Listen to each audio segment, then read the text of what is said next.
It's like, oh. I remember that.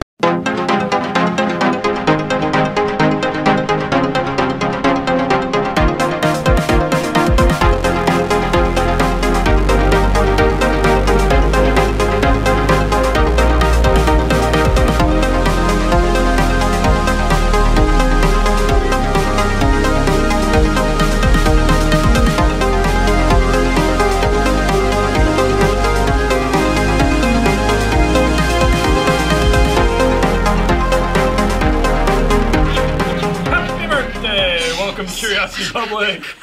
I'm Dutch. I'm Jules. Dylan. I think I just scared poop out of Dylan. Wow. Yeah, well, so it's birthday bourbon time, guys. Welcome to another episode of our ultimate spirits competition, our quest to review every sipping spirit under the sun and subject it to our 100-point scoring system. I mean, an iconic bottle, a bottle that we all anticipate every year. Takes up so much space. Takes up so much space, if you haven't heard my rants in the past. But this is a special bottle, highly, highly sought after, comes from Old Forester. A great looking bottle, despite the fact that it takes up a lot of room on your shelf. I mean, you can't get better than that. Fantastic. This is 10 years old, so barreled in 2010. What happened? 2020. You can see the 10-year age statement right there. George Garvin Brown, the founder of Old Forester. This represents basically a day's worth of bottling on his birthday. They whatever they dump on his birthday ends up into this. There's a nice little booklet here. It's got a nice portrait of him right there. Look at that. And a signature. And then some information in here. So an annual release. September 2nd, birthday of George Garvin Brown. This year's Birthday Bourbon marks the 20th limited edition release, selected from a single day of production and hand-selected by master distiller Chris Morris and master taster Jackie Zykin. This limited edition small batch bourbon is vintage dated.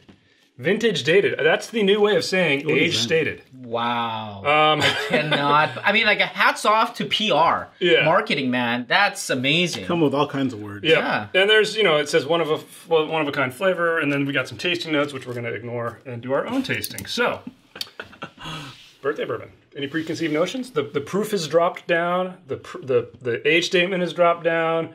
What's going on? Last year was 11? That means and I think a lot of people who've been following this, they find that in these last couple of years, it's been a little bit of more like cloak and dagger.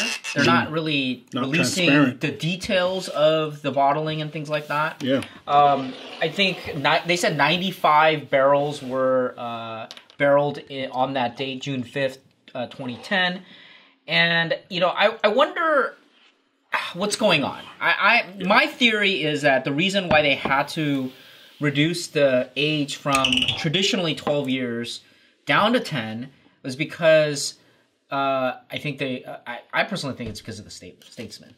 I think Statesman, and they are rerouting a lot of these barrels for the 1910, things like that, and so possibly. I mean, it could just be an inventory thing with all the different things they've got in their lineup now.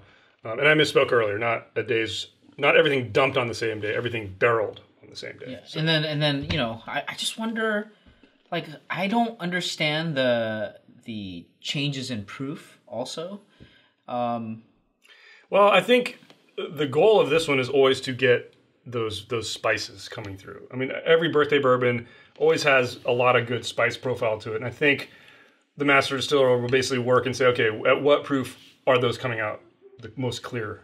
And they kind of end up settling on whatever that ends up being. Because a long time ago, the proof was below 100. Yeah, what is this one, by the way? Let's tell everybody. This one is 49%, so 98 proof. I think the 2018 was over 100. Right. And that was the highest it's ever been. Right. And the last time that it was a 12-year. So maybe they just used too much stuff then. And that's the thing. I wish we knew. I mean, we're just curious. Yeah, curiosity public. Let's get tasting. We should mention the price point for birthday bourbon. MSRP actually also jumped. That's right. We should point that out. So age statement goes down, proof goes down, price goes up. Just a sign of the times. I think $150 is the new MSRP on this. Is that right? I think it was 130. 130? Okay. And we were able to get this bottle for how much? You got this one, Dylan? I got it for 170, I think. 159. 159. Okay. Yeah. All right, we've had some time to taste and to score. We're gonna now discuss every scoring category. We'll see, maybe some of us will argue and change our scores. If you want to see that kind of detailed discussion, consider becoming a member of Curiosity Private, our membership option here on YouTube. Remember, if you're on iOS, you might have to open this up in a browser and request the desktop site. Thanks, Apple. See you guys in a second. All right, guys, we just finished our very fun discussion of this. It was a great one. Again, check out Curiosity Private if you want to see that footage. But let's kick off our discussion here, talking about what we thought was good. A lot of good. I mean, every category was pretty good here. Not just pretty good, very good. A lot of great flavors, all that. For me, the standouts were the drinkability. I got just such a nice wash of sweetness. It was very pleasant on the palate for me. I also rated the aroma really high. I mean, I got a lot of the sweetness on the nose and nothing off-putting on the nose, and it just, a very pleasant drink.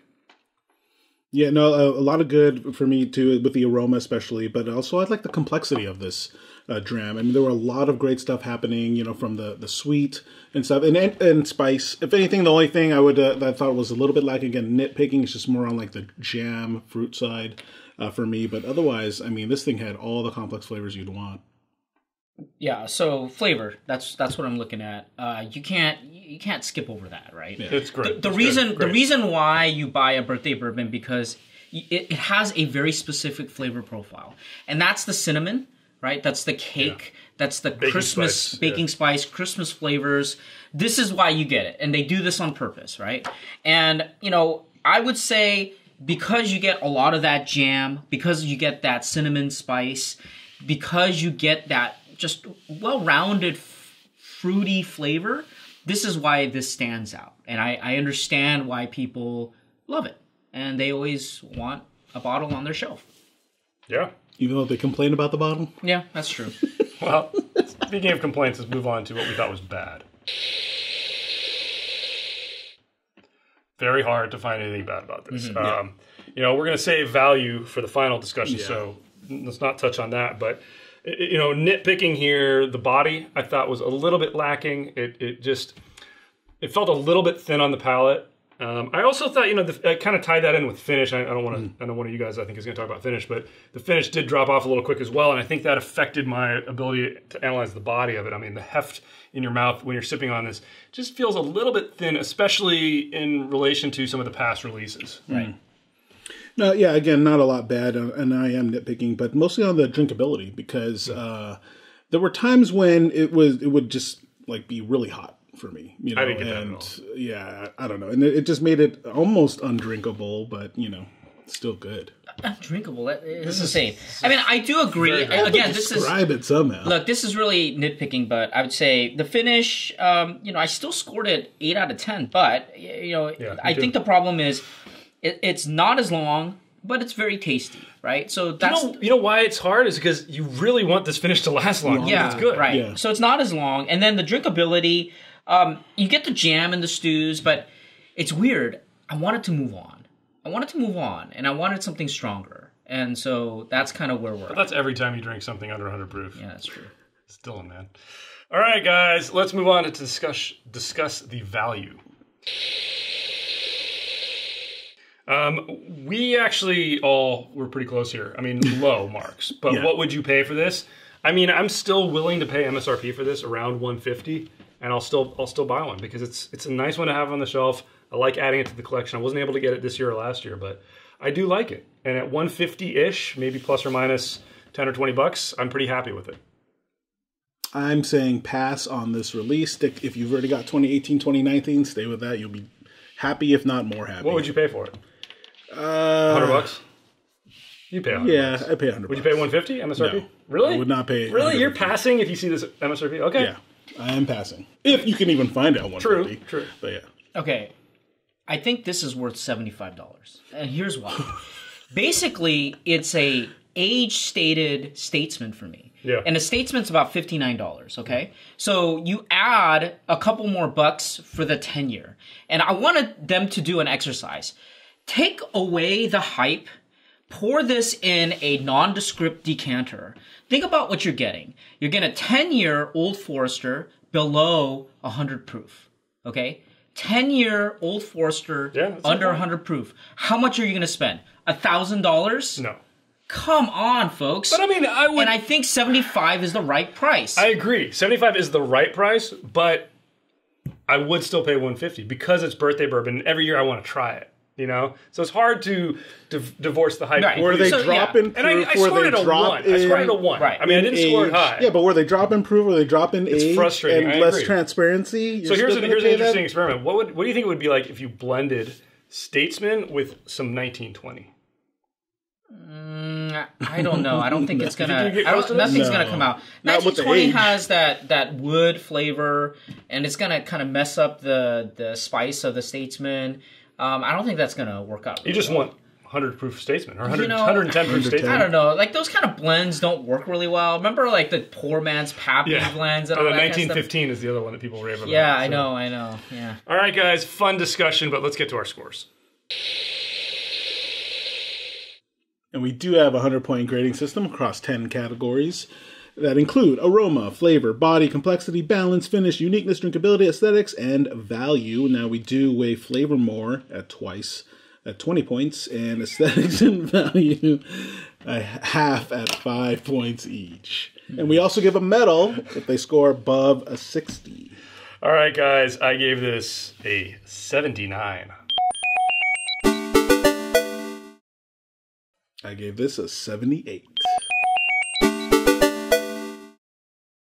I gave this an 81.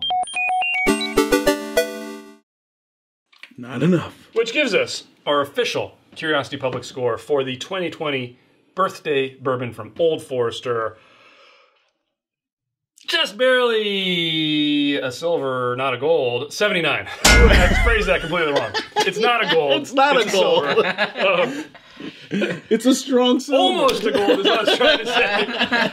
But 79, a very high score. Very, very high silver. That's really high.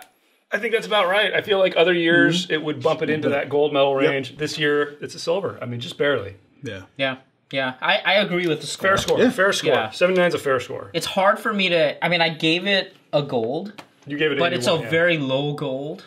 Well, I gave it a 79. Yeah. So I'm happy with that score. Yeah. All right. Jules, take us out. Tell us what you think in the comments below. Were you guys able to snag a birthday bourbon? Hit the thumbs up if you like this episode. Subscribe for more videos from Curiosity Public. Please consider joining our Curiosity Private, where you can see our score breakdown in detail. Check out our podcast on the major podcast platforms out there. As always, stay safe, stay healthy. Stay curious.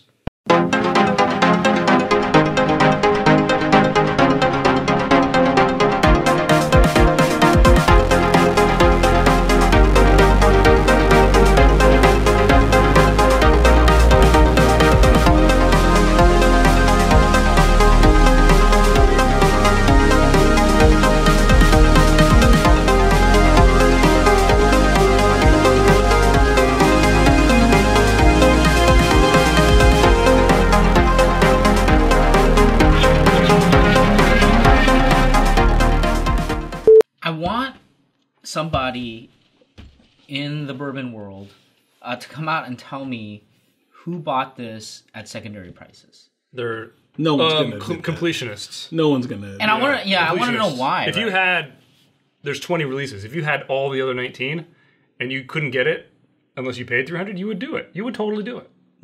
If you're a completionist. That's unfortunate.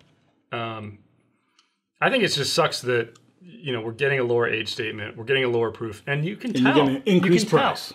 And you're getting an increased price. That's frustrating. I think that's where, like, you know, the flavors that used to break through, it's harder to do that, you know. But, you know, it's always interesting, too, to see how these open up, because I remember the 2018, the first time I tried it right out of the bottle, I was like, oh, it didn't drink right. And now that bottle's been open for 2 years, and it's really good. I think it's really changed. So it'll be interesting to see if this one evolves as well, but hey, who knows? We'll have to wait and see, unfortunately. You can't speed up time. I'm a time traveler. We don't have the time.